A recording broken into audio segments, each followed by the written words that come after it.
¿Cómo están, amigos? Bienvenidos a este podcast de Marcos Capistrán. La verdad es que es una sección bastante interesante que me gustaría que la arroparan bastante bien. Esa sección se llama Inspiración, en donde vamos a estar entrevistando a muchísimos personajes, tanto locales como nacionales e internacionales, si es que se presta, que nos inspiran. La verdad es que hay muchísimos personajes que nos inspiran muchísimo y estando en los medios de comunicación, pues mucho más. Y en esta ocasión tenemos de padrino al gran Lobo del Aire. ¿Cómo está, señor? ¿Qué tal, Marcos? ¿Cómo estás? Llámame de tú, por favor. Ok, es un gusto, la verdad, que sea el padrino de este podcast, ¿no? Llamado en ese momento Inspiración, en donde inspira muchísimo a las personas. Digo, es un gran comunicador, un gran ser humano y la verdad tiene muchísimos años en los medios de comunicación. Pero hay una pregunta que siempre me ha llamado la atención desde los años que lo conozco en los medios. ¿De dónde surgió el Lobo del Aire? Mira, yo comencé en radio en Tapachula en 1991. Ok. Sí, el año pasado ya hice 30 en la radio. Y entonces manejaba yo un programa con la compañera Norma Ordóñez. Uh-huh. Saludos, que todavía está. Saludos para ella, la compañera en EXA. Así es. Sí, y se llamaba Patrulla del Aire. Ok. Sí, muy parecido al programa de Nuestra Ciudad, solo que era un poquito más a favor del auditorio. Uh-huh. Sí. No evitábamos tener comerciales para no comprometer, para que no hubiera amparos, se puede decir. Ajá. Bueno, y un programa que no tenía mamá política. Perdón, un programa que no tenía madre política. Exactamente. Sí, entonces ahí era yo, mi nombre es Artemio Mijangos. Uh-huh. Inclusive me dio una bastante popularidad, sí. Pero los sábados tenía yo un programa que se llamaba Llégale a la Radio Milomanía. Estamos hablando de Radio Mil, amplitud modulada. ¿En más o menos en qué año? 1991. Ok. Sí. Ahora Radio Mil es EXA FM. Uh-huh. Bueno, se convirtió en una FM. Y entonces teníamos con un aparato que era una SPX Yamaha, y me cambiaban la tonalidad de la voz, y la inspiración que tenía yo en ese programa de comedia, que era de concursos, regalos y todo eso, era Paco Stanley. Sí, claro, pues ya era toda una institución. Sí, imitaba yo a Paco Stanley, la gente no me podía ver, pero las mismas payasadas de Paco las copiaba. Okay. Entonces tenía buen éxito. No podía haber un licenciado Mijangos serio en un programa de denuncia ciudadana, de opinión, de comentarios, sí, y un comediante. Entonces tuve que cambiarme a Lobo del Aire. Okay. Los sábados nada más, con una distorsión de mi voz. Y ese personaje, ya meterse en el personaje de Lobo del Aire, pues me imagino que hizo pues un estallido creativo en usted. Naturalmente las personas me empezaron a identificar más como Lobo del Aire. Luego ya me quedó el apodo, el sobrenombre, me gustó y me quedé para siempre con el Lobo del Aire. Luego ya fue en el 95 que me llama el gobierno del estado, se fijó en mí. Así es. Lo que era Red Radio Chiapas. Uh-huh. Me invita a ser gerente de producción de Océano FM. Ok. Sí. Que todavía está vigente, ¿no? Vigente, sí, 102.7. Ajá, sí, exactamente. Es de gobierno del estado. Ahora se llama Sistema Chiapaneco de Radio y Televisión y Cinematografía. Uh-huh. Bueno, es el perfil que tiene estaciones totalmente cultural, tradicional, no es comercial. Sí, exactamente. Sí, es para mensajes de gobierno. Entonces ahí ya me nombran un año después como director, gerente de Océano, y siguiente año ya soy director regional. Abarcaba yo una estación de radio en Tonalá, Digital 89, y una en Ocosingo. Ajá. Y en ese momento, Lobo del Aire, ¿qué le hizo apasionarse por el medio de la radio? Porque digo, o sea, llegó al medio como como creativo, pero al final de cuentas en ese momento pues existía también la tele, existía también el periódico. ¿Por qué inclinarse a radio? Te voy a comentar, más que nada la influencia que tuve, la inspiración, fue el Distrito Federal, yo estudiaba allá. El primer contacto estelar que tuve fue por un personaje que yo era fanático, medio mundo está apasionado por Mario Vargas, sí, claro, de WFM. WFM. Exactamente. Se cambió a Estéreo 100, yo lo visité. Y resultó que Mario Vargas, en plática que tuvimos, muy amable, una persona que me invitó en un corte que tuvo en cabina, se platicó conmigo, yo le pregunté de dónde era. Él me preguntó de dónde era, yo le dije que de Tapachula. Y dice, curiosamente, yo nací en Tapachula. Sí, accidentalmente dio a luz su mamá en la salida de Chicharras, porque su papá era agente viajero. Ok. Sí. Y acá vino a nacer. Exactamente. Todo ocurre por accidente. Por ejemplo, estaba en la Ciudad de México estudiando. ¿Qué estudiaba en ese momento? Sí. ¿Algo que tenía que ver con los medios? ¿O estudiaba otra cosa y los medios hicieron como que, híjole, ese alter ego que todo mundo tiene? Sí, yo estudié una licenciatura que se llamaba licenciado en diseño de publicidad. Ok. Si cursaba yo 2 años más, sería yo también licenciado en comunicación gráfica. Muy sí. bien. Entonces hice 2 licenciaturas. Sí. ¿Y cómo es tu llegada a W Radio? Digo, al final de cuentas, en ese momento, pues ser parte de una estación o llegar y platicar con los locutores no era nada sencillo, era muy difícil. Sí, había que ser muy metido. Ajá, pues sí. Sí, entrometido. Ajá. Sí. Y resulta que cuando estuve en la carrera de licenciado en comunicación gráfica, me tocó cubrir las materias de la carrera en el CUEC, el Centro de Estudios Cinematográficos. Ok. Centro Universitario de Estudios Cinematográficos, ahí salió Cuarón. Sí, porque, por ejemplo, la nueva generación, pues no sabe que antes de que fueran directores de cine, pues antes esos personajes trabajaban en radio. Naturalmente, te voy a comentar. Hay 3 aspectos de la comunicación electrónica, sí. La radio, la televisión y la cinematografía. Sí, el paso directo para ir a la cinematografía es radio. Uh-huh. Sí, la televisión ya lo tiene resuelto todo. Sí, sí, es comprendible. Ok, sí, sí. Tú tienes que hacer sonidos y Claro, hacerles... debes de imaginarte más cosas. Imaginar cosas, echas a andar más la imaginación. Y el proceso y la técnica de cinematografía es idéntica a la de radio. El guionismo, todo eso. El libreto. ¿sí? Okay. La televisión es cercana, Uh-huh. pero ese paso es directo. Entonces, cuando yo estuve de salida de la carrera, en un examen que me hizo un personaje del cine como director, Miguel Somera, le gustó mi trabajo y me invitó a participar como asistente de dirección en el programa Plaza Sésamo. Fue la primer Plaza Sésamo que hubo.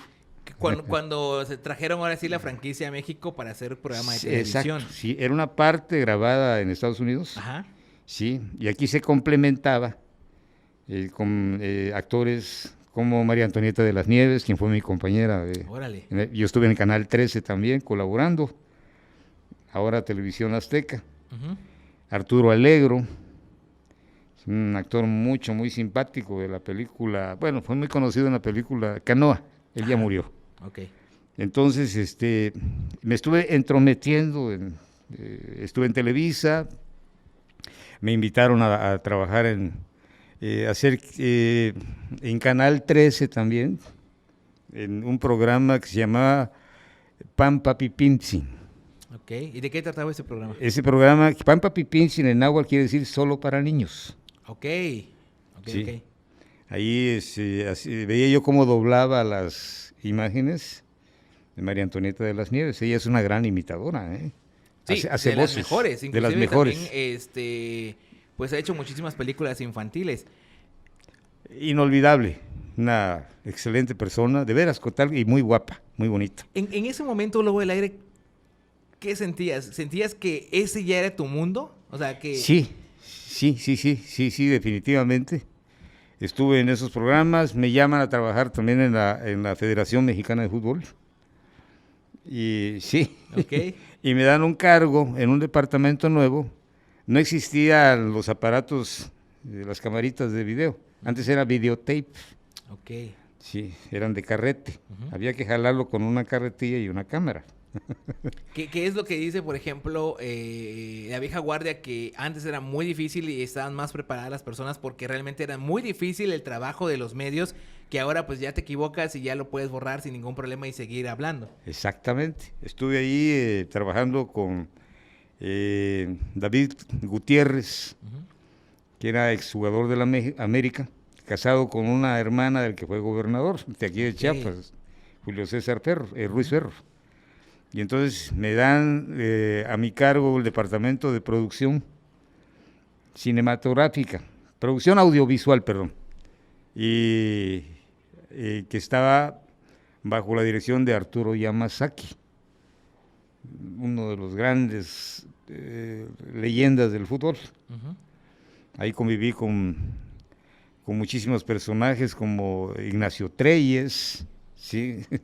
¿Y cuál era la función ahí de Lobo del Aire? Digo, ya saliendo Sí. de Plaza Sésamo, de TV Azteca, de Televisa. Sí. Yo estuve ratos, porque lo de Plaza Sésamo es una temporada nada más lo que cubren eran que aproximadamente eran cerca de como casi los 200 programas. ¿Era muy difícil en ese momento la televisión? O sea, trabajar en el medio de la televisión por los tiempos o qué experiencia te dejó Plaza Sésamo.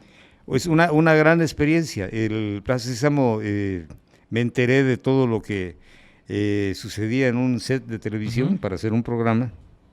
Me estuve muy metido en grabación contrapantalla, Ok.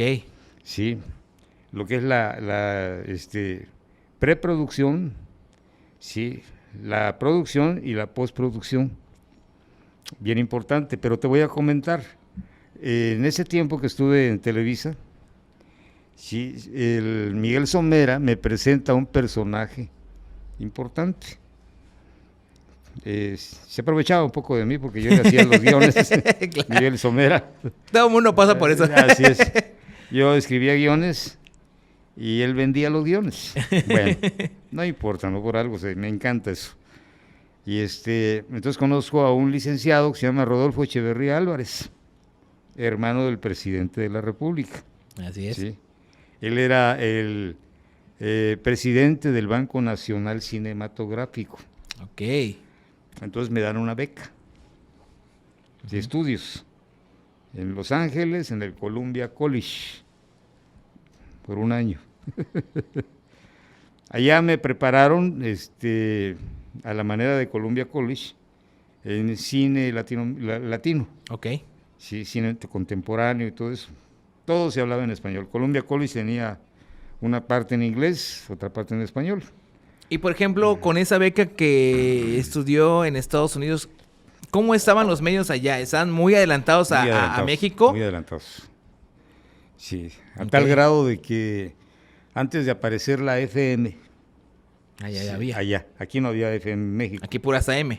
puras amplitud moduladas. Entonces, allá tenían una amplitud modulada que era una repetición simultánea, Ok. se llamaba secuan, se llamaba falso estéreo.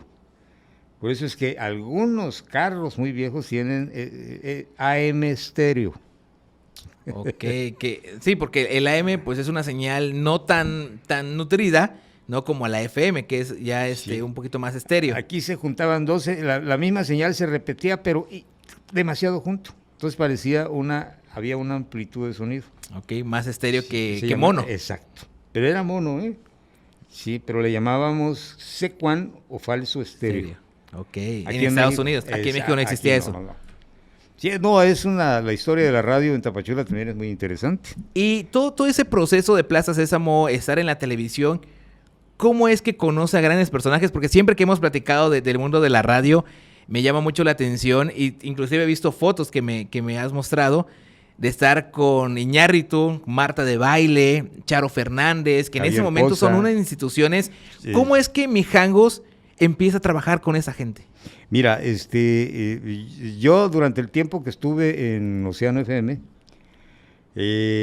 teníamos un programa con el que era rector de la UNACH, Pedro René Bodegas Valera. Ok. Bueno, él tenía un programa con nosotros, se llamaba Administrando el Éxito. Lo conducía Lupita López Quesada. Ajá. Ahora trabaja en CNN Radio, Sí.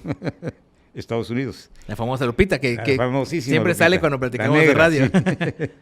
Y entonces resulta de que el rector tenía un programa con nosotros, él lo conducía. Ujú. O si no, mandaba al director de la facultad de administración. Y una Navidad me dice, te tengo una sorpresa, quiero que cenes con nosotros en un conocido hotel Aquí en Tapachula. aquí en Tapachula. Y nos invita a cenar con Lupita, inclusive con toda la familia. Y dice, les tengo una sorpresa.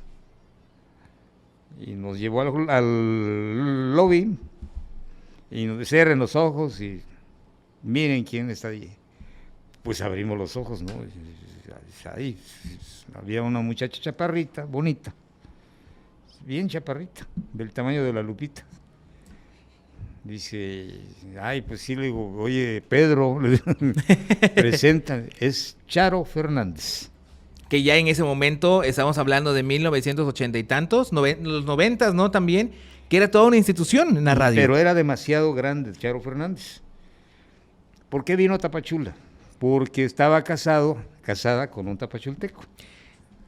Es que ese punto es bien importante porque en grandes personajes de la música y de los medios siempre sale a relucir un tapachulteco o algo de Tapachula. Somos verdaderamente como las pinucicas, estamos en donde quieras. Sí, claro. Hasta en China van a ver tapachultecos. Sí, es correcto. En Islandia ahí inclusive.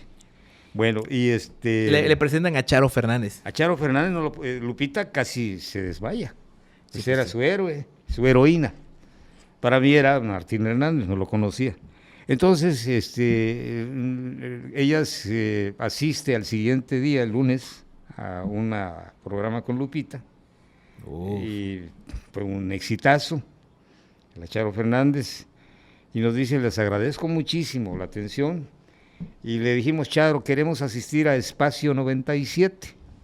Que en ese momento era Sí. la apertura que Televisa le hacía a los los estudiantes, ¿no? estudiantes, sí. El espacio, el famoso espacio. Pero era pagado, ¿eh? Sí. Sí, era pagadito. Era un recorrido, era un tour, para que conocieran, etcétera. Bueno. Entonces dijeron, Y- aprovechando que Charo Fernández está acá, vamos a meter la cuchara y Vamos de a una vez la meter vamos a cuchara, comprometer. le vamos a cobrar esto.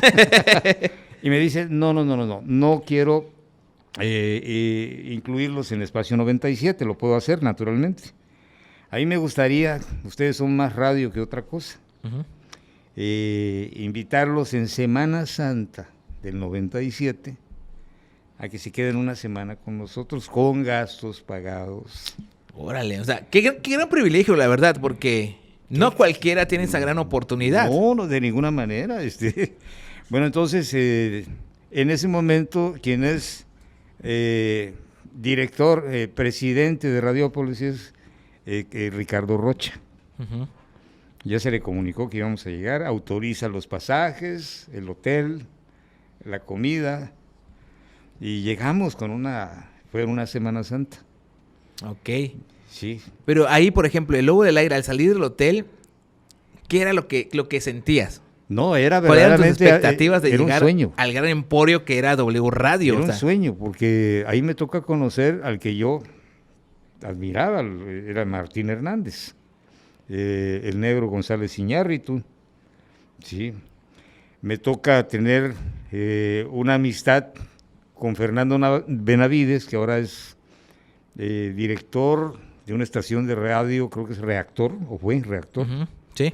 sí, uno de los productores muy jóvenes de WFM, y me toca encontrarme y platicar muy amenamente con Abel Membrillo. Si alguien no recuerda a Abel Membrillo, era el que estaba de locutor en Otro Rollo. Exactamente. Y regresamos, es el que mandaba corte comercial. Exactamente, el Oh, tipo qué de gran voz, la instituto. No me tesitura. acordaba de Abel Membrillo, sí, Abel sí, es Membrillo, verdad. sí, Que trabajaba también en W Radio y luego se fue a Reactor. exacto. Estaba en ese momento él en WFM, Ujú. Martín Hernández, y es Martín Hernández quien nos recibe, cosa muy milagrosa, porque Martín es muy depurante, no cualquiera acepta ahí, y nos invita con Lupita a conducir su programa de ese día. Era durante el tiempo, la semana de la Semana Santa. Ujú. Ellos no dejaron de transmitir, ¿eh? Ok. No había vacaciones para ellos. Y entonces, en ese momento que estamos al aire con él, se conecta con nosotros Alex Sintek. Y Alex Sintek pregunta, ¿quiénes son esos dos invitados? Sí, ya les dijimos nuestros nombres. Ok. Entonces, pero fueron cosas verdaderamente milagrosas que en la vida de una persona que le encanta la comunicación, Sí, claro. fueron oportunidades que casi nadie se le pudo haber tenido. Y ya regresamos, nos hicieron también participar, bueno, no participar, ver cómo se desarrolla la producción de radio. En aquel momento, el primer computadora para edición era la Dayaxis, Ujú. sí que era un monstruo. Que eran como carretes, ¿no? Así. No, era una computadora grande, Ok. muy grande, era cuadrada, no existían las pantallas planas. Solo que esa en ese momento, yo le pregunté, ¿y como cuánto cuesta un aparato de esos? Sí, pues eran. Dice, cuesta 80,000 pesos. De aquel entonces, yo creo que estamos hablando de varios millones. Sí. Sí. Y todo eso nos motivó, aprendimos más, nos enteramos más. Después nos viene a dar un curso enviado por WFM, Fernando Benavides. No teníamos equipo en Océano FM, pues manda a traer su equipo. Órale. El equipo particular que él tenía y nos dio un curso. ¿De qué Sí. fue ese curso? El curso fue de producción, Ok. sí. No existían las computadoras Cool Edition, sí, todo que había que hacer con carrete. Ajá, exactamente. Inclusive acá tenemos una máquina de carretes y ahí te equivocabas y era otra vez de nuevo todo. El Open Reel, Ajá. el cassette. Bueno, ni siquiera DAT. Sí, exactamente. Bueno, ya existía el DAT.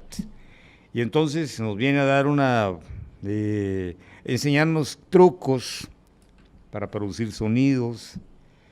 Y estuvo acá 10 días en Tapachula Fernando Benavides. Ya después ya me enteré de que se desarrolló más.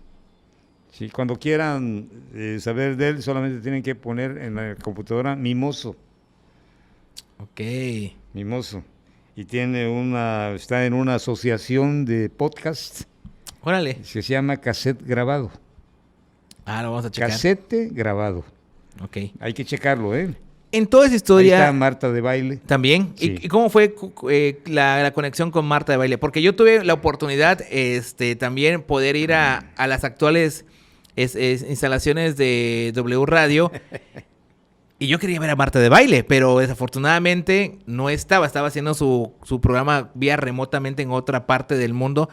Pero para todo comunicador de radio, creo que llegar a la Ciudad de México y llegar a esos emporios de radio, o sea, todavía tenían ahí el piano de WFM y la verdad es que es todo un agasajo.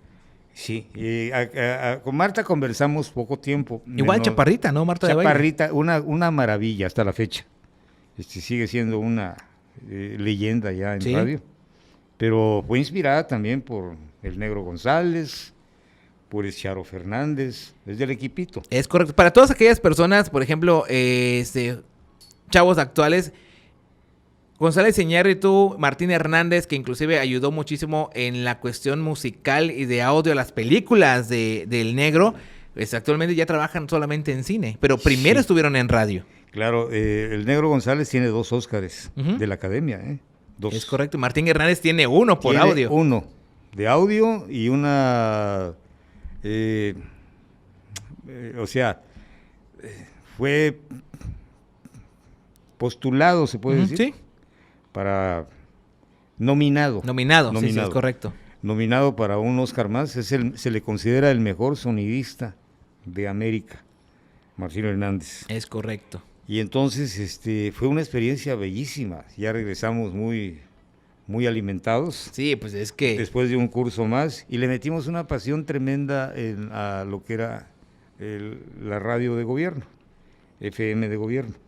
Sí. Que ahí la gran ventaja es que uno podría hacer de todo, ¿no? No era tan censurado, sino que era un poquito más abierta por ser del gobierno. Tenía tanta confianza los directores de Red Radio Chiapas, después del sistema chiapaneco de radio y televisión, que me dieron todas las facilidades para que yo volteara de cabeza a la estación si era posible. Sí, es correcto. Sí, entonces hicimos en esos momentos quien competíamos en venta porque vendíamos, teníamos la posibilidad de vender, no sé, siendo estación de gobierno, era con Alfredo Peirot, sí, que desde entonces mi gran amigo, es lo máximo, es el gerente más, ¿cómo te puedo decir?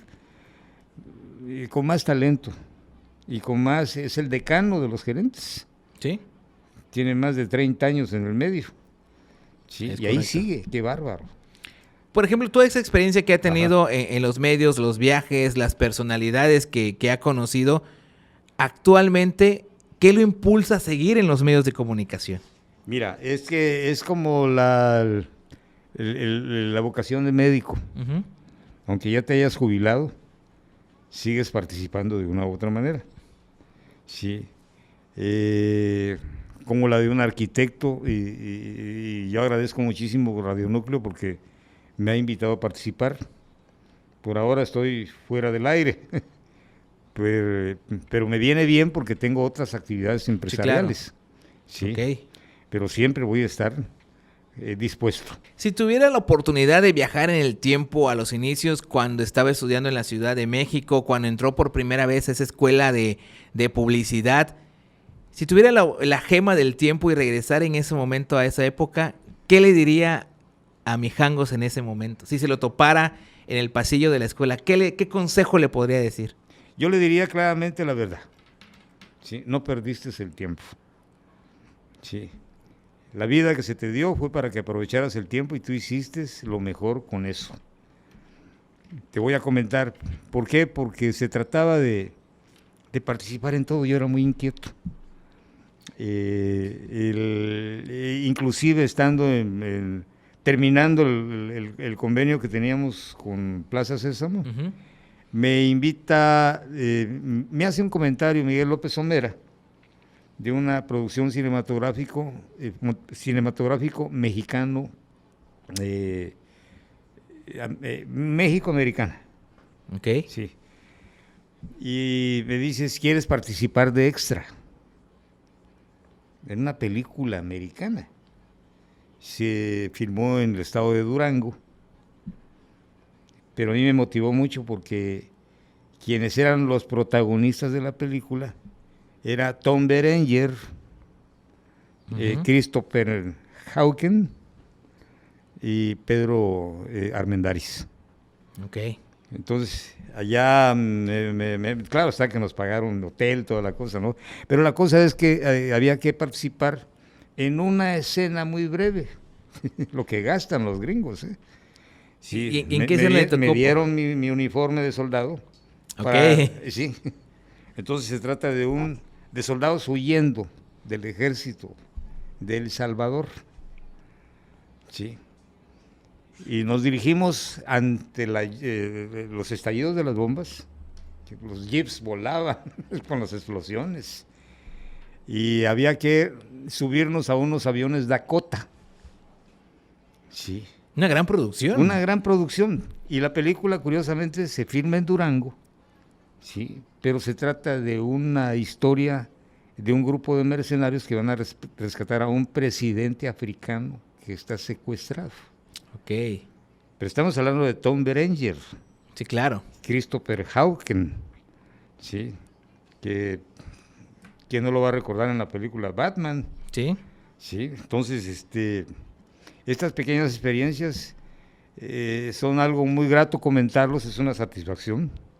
Y me doy cuenta de que como, ¿qué me diría yo? Ajá. Sí, no perdiste el tiempo. ¿Cómo me divertí? Te digo que estar en radio no es trabajar. Quien trabaja en radio por gusto no está trabajando. Sí, claro. Se está divirtiendo y está laborando. En toda esa experiencia que tiene, la verdad es que siempre es un agasajo platicar con usted porque tiene grandes experiencias y es un gran comunicador y no termina nunca de dejar los medios porque es algo que uno tiene que regresar aunque de repente se haga a un lado. ¿Qué le puede decir a la nueva generación o qué opina de la nueva generación de los medios de comunicación? Sí, yo verdaderamente estoy, bueno, no puedo creer que haya tanta creatividad en los seres humanos, porque lo que ahora hace lo que tú puedes hacer en tu celular con TikTok, sí, una producción, veo unas producciones verdaderamente majestuosas, de todo tipo, de comedia, de documental, que llevan mensajes de tipo sentimental, espiritual, todo eso. Fíjense nada más, para hacer lo que hacen ahora en un TikTok, teníamos que trabajar semanas. Sí, claro. Sí, porque todo eran open reels y aparatos muy grandotes. Y lo comentábamos también, ¿no? Con esta grabación del podcast, que ya uno puede trasladar su mini estudio a cualquier parte del mundo y grabar con muchas personas con las que se puede topar. Así es, la evolución tecnológica es tremenda, pero es impresionante saber cómo la evolución del ser humano es también al igual. Sí, ese desarrollo evolutivo. Hay un apartado que yo siempre le digo a la nueva generación cada vez que tengo la oportunidad de platicar con ellos, es el famoso, el qué oso que te puede arruinar tus sueños. ¿A qué me refiero? A que de repente la nueva generación de comunicadores tiene miedo a enfrentarse allá afuera, tiene miedo a agarrar un micrófono, tiene miedo a grabarse porque dicen, qué oso que me vean y que me juzguen. ¿Qué le puede decir a esa generación? Que verdaderamente, pues, tiene que haber alguien que les diga así como tú, no le temas, si quieres que te apoye, ven, ¿sí? Incentivarlos, ¿sí? Aunque la mayoría de los jóvenes ya están verdaderamente predispuestos. Sí, ¿no? Sí. Ve cómo el amiguito, el cuate sabe hacer, o la amiga está haciendo algunos videos, ¿sí? O fotografías, como quieran llamarle, ¿sí? Que expresen todo lo que puedan, ¿sí? Pero que también haya una compromiso social, ¿sí? Compromiso moral, porque así como tenemos ahora el celular, ¿sí? Que es una computadora que la llevamos ya en miniatura, ¿sí? Hemos degradado mucho los principios humanos, sí, demasiado.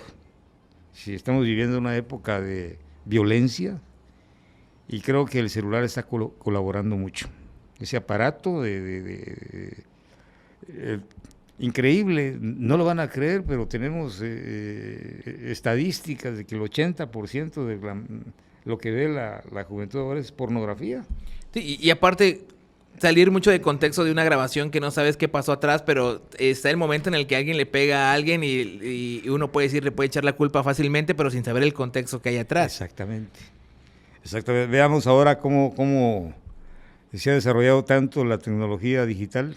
En este aparato increíble, vienen cosas mejores, que durante muchísimos años los gobiernos de México, sí, utilizaron los medios para robar, y los locutores o comentaristas se hicieron multimillonarios.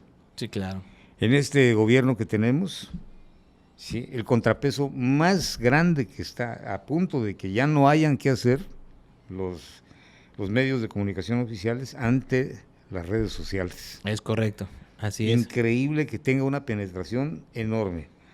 Ahora bien, yo les digo algo, la radio se ha dejado de escuchar en un porcentaje muy alto. Entonces siempre la recomendación es, y yo creo que es algo que tú también vas a recomendar, cuando hagan radio, háganlo muy bien, porque la gente ya los puede cambiar al celular. Sí, el famoso botonazo. El ¿no? botonazo. Simplemente está lleno de estaciones de radio, de frecuencias, y ahora contando con que llevas la televisión ahí en tu aparato, Es correcto. en el internet. O radio en el sentido de que por medio de podcast, ¿no? Que puedes también... Exactamente. Entonces hay que hacerlo con mucho cuidado, sí, con mucho esmero, y sobre todo nunca pensar en lucrar. Porque Perfecto. quien piensa hacer dinero de lo que hace en comunicación, no lo va a conseguir.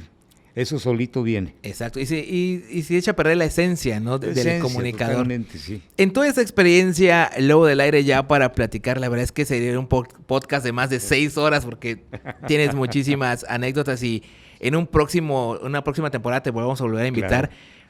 ¿Cuál fue tu mejor entrevista y tu peor entrevista que hayas hecho durante tu carrera? Mira, he hecho muchas entrevistas. Esta entrevista yo la produje. No la hice directamente, pero yo la concerté. Fue cuando invité a Jaime Maussan Ok. al programa, que yo produje un programa muy interesante con Jorge Ávila Nuño y Alberto González Martínez, El Hueso, Uh-huh. que es un periodista muy destacado. Y invitamos a Jaime Maussan. Sí. Te quiero comentar, con este programa Punto Crítico en Océano FM, teníamos radio y televisión simultáneo. Ajá, exactamente. Y cablevisión además. Exacto. Entonces lo invitamos y Jorge Ávila le hizo una pregunta muy... se molestó mucho y se levantó. Jaime Maussan enojadísimo, porque el periodista le ponía... Y yo lo consideré como algo muy preocupante esos momentos, porque estábamos en vivo.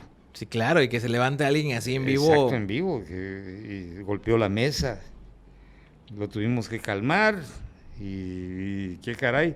Pero fue verdaderamente la entrevista más estrecha que he tenido. Así Ok. es. ¿Y la mejor entrevista que haya hecho? Mira, la mejor entrevista también es en producción. Ok. Sí. Ya en radio tuve políticos, tuve mi programa, conduje, me ayudó a conducir Gaby, ¿cómo es? Que ella, que tenía un programa de TVO. Ajá. De niños. Sí, ella después, en ese momento... ¿No era Gaby Rufo? Gaby Rufo. Gaby Rufo. Con Gaby Rufo. Hay fotografías en un libro donde estamos con ella. Órale. Conduciendo Gaby Rufo. Y que me dijo en esos momentos, mi gran sueño es trabajar con Paco Stanley. Y con Paco Stanley tuve la gran fortuna de que fuera mi amigo. Y Mayito Besares también, que es medio tapachulteco. Sí, le digo, hay siempre en cada personaje famoso algo de Tapachula. Aquí los Besares de Tapachula son primos hermanos de él. Ok. Y entonces ya Paco Stanley me dice, mira, pues en correspondencia de toda la difusión que nos diste, porque trajimos a Paco Stanley de Tapachula para conseguir fondos y que de Alemania viniera el camión de bomberos Lothar, que tienen los bomberos tapachultecos. Entonces él nos invitó a 2 programas de Pácatelas. Ahí salimos en la televisión, ¿verdad? Haciendo... Sí, y fueron experiencias muy bonitas. Creo que Paco Stanley para mí fue muy estimulante. Sí, era un comunicador bárbaro. Muy, muy, muy especial. Creo que la radio nos ha proyectado en esos momentos cuando estábamos en Radio 1000. Tuve un buen nivel de popularidad, me apasionaba yo bastante. Sí, me gustaba hacerlo así como el programa de nuestra ciudad. Y aparte, o sea, se ve esa pasión que todavía cada vez que lo veo atrás o enfrente de un micrófono se nota esa pasión con la que habla. Claro, eso es verdaderamente cuando tienes tú el espíritu de radio, es una persona de radio. Y esto te digo porque en una ocasión salí del programa de Patrulla del Aire y al llegar a la casa de mi mamá habían cerrado la calle. Y estaba la marimba, Okay. y estaba una pancarta, donde viva el licenciado Mijango, el lobo del aire, todo eso, ¿no? Y entonces yo creo que habían ahí aproximadamente 300 personas esperando que llegara. Y en esos momentos me nombran candidato a presidente municipal. ¡Órale! Por el Partido Acción Nacional. Ok. Sí. Y verdaderamente me sorprendió. Digo, sí, queremos que sea usted nuestro candidato. Y entonces sí les tuve que ser muy franco. Sí, a todo le he hecho menos a la política. Sí, grandes anécdotas. La verdad es que es un gustazo siempre platicar con usted, Lobo del Aire. Y pues bueno, ya para terminar, la verdad es que le agradezco muchísimo. Grandes anécdotas. Espero que no sea la última vez, porque tiene muchísimas anécdotas de grandes temas que vamos a seguir platicando aquí en el podcast, de grandes personajes que la verdad es que al escucharnos nos inspiran muchísimo. Si tú eres alguien que tiene ese miedo de no quererle entrar a los medios por el qué dirán o porque crees no tener la vocación, la verdad es que escuchar siempre a ese gran personaje en los medios de comunicación aquí en Tapachula es una gran inspiración, y espero que este podcast pues te ayude a dar ese empuje que necesitas allá afuera. Le agradezco muchísimo, Lobo del Aire. No, claro, y yo siempre les voy a decir, porque muchos me preguntan, dice, ¿es usted locutor? Sí, tengo la licencia. Sí, la licencia A, locutor y comentarista. Ok. Bueno, sí, pero nunca he creído ser locutor. Creo que soy un palabrero, más o menos afortunado, y te agradezco mucho. No, al contrario. Y para finalizar, la famosa frase del Lobo del Aire, ¿cuál es? La frase que siempre fue en un programa de psicología inversa y en reporte 1027 y además en No Tengo Suegra: señora, ¿ya quemó su basura? Mire nada más qué hora es. Perfecto, te agradezco, Lobo del Aire, muchísimas gracias. Señores, espero que les haya gustado este primer episodio de la primera temporada del podcast con un gran maestro y una gran, ahora sí, patadita de la buena suerte en este podcast, en este primer podcast de inspiración. Nos vemos. Shalom.